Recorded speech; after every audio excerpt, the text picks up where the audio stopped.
troisième jour dans les coulisses d'Air Corsica. La compagnie lance cette année une ligne sur la Belgique. Au-delà des obligations de service public, il faut aussi chercher des lignes à fort taux de remplissage. Les ailes de la Corse, c'est signé Céline Rouxel et Jacques-Paul Stéphanie.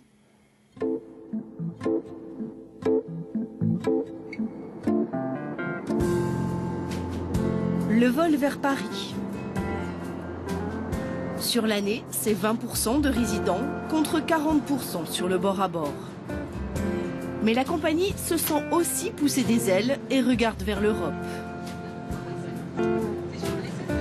Alors, la réunion hebdomadaire du service marketing va au-delà de la simple analyse du comportement des vols.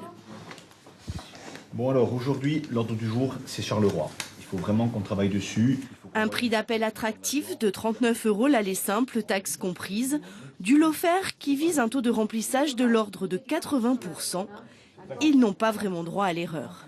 En termes d'action marketing, on couvre quelle période pour savoir jusqu'à quand globalement? Jusqu'à avril. D'accord, jusqu'à avril, c'est non-stop. Hein, c'est non-stop, avec toute la partie salon de Michel qui commence également. D'accord. Alors là, oui, effectivement, la semaine dernière, nous étions donc au salon Charleroi.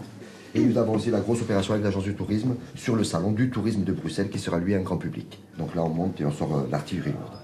Quand on arrive à adapter un programme à la demande, on va se retrouver avec des vols certains jours, pas de vols d'autres jours, et donc forcément on va pouvoir viser un coefficient de remplissage. Souvent on a trop tendance à regarder le coefficient de remplissage comme des passagers. Le coefficient de remplissage c'est pas seulement des passagers, c'est aussi une adaptation de l'offre par rapport à une demande. Un tramway belge aux couleurs de la compagnie, c'est fait. Pour la ligne Corse Bruxelles-Charleroi, on a dépensé l'équivalent du budget communication commerciale de l'ensemble des lignes l'an passé. Mais chut, le montant reste secret. La bataille digitale pour l'accompagnement du voyageur est également lancée, avec sans doute des métiers d'avenir à la clé. Les jeunes, est-ce qu'ils vont nous aider? Un petit peu, parce que c'est des clients aussi. Donc c'est nos futurs clients. Pour certains qui le font déjà, mais on voit que ça avance très vite et qu'il y a de très bonnes idées. Hein.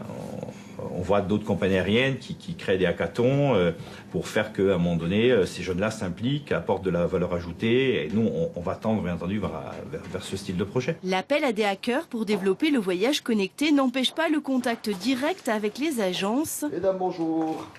Pour mieux placer ces destinations. Nous allons débuter à partir du 26 mars par 2 vols par semaine, Ajaccio et Bastia, reliés en direct.